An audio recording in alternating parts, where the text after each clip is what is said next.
of Medicine put out a call to action. They describe changes that we should make in health professional education and focus on competency or outcomes-based assessment. We want to engage our learners in the clinical setting with those experiences that are going to allow them to transfer the knowledge they've learned in the classroom to apply safe patient care practices. We want to ensure that we are equipping our students with evidence-based practices and knowledge that they can use to provide high quality care. There are three essential elements that I want to call out for this snapshot. First will be the tools that we use.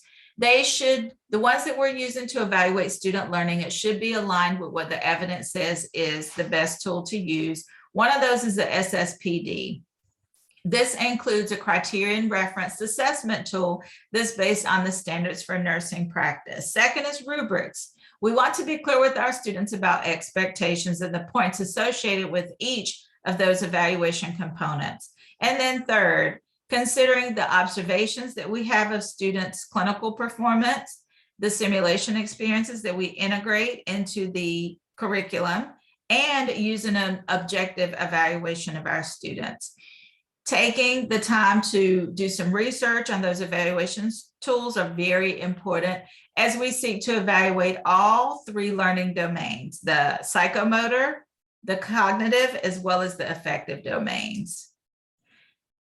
Now, when we think about the importance of evaluation and application, we want to hone in on Bloom's taxonomy and cognitive domain. We know with this particular domain, we are separating concepts into parts so that students are able to comprehend how the concepts are going to be integrated and applied into the clinical setting. Learners are able to gather information as they really pull from a variety of components of the learning process. Number one is going to be content that they've learned in the classroom. Second is going to be situations that they've experienced themselves, or a case study. Perhaps we know unfolding case studies are a great way for students to really organize the steps in the process that will help scaffold and build their learning until they are able to reach higher level learning where they are developing concept maps and really thinking through from a critical thinking standpoint or clinical judgment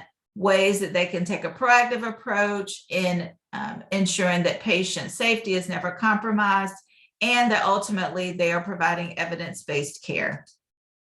Let's take a look at a practice question. So for this specific question, we're taking a look at the cognitive learning components in the clinical setting. So which learning activity would provide the learner with the highest level of cognitive learning in the clinical setting? If you guessed C, you are correct, participating in a case study with other clinical learners. Okay, so that's going to provide the richest experience for our students. All right, this has been Dr. Sellers Educate. I hope that you have learned something new, and we are always here to support you on your journey. If you have any questions at all, don't hesitate to reach out to drsellerseducate@gmail.com. If you haven't already, make sure you follow us and subscribe so you can be alerted every single time we post a new snapshot here on our channel. Again, we have enjoyed having you, and we look forward to seeing you next time. Have a great one, everybody. Bye-bye.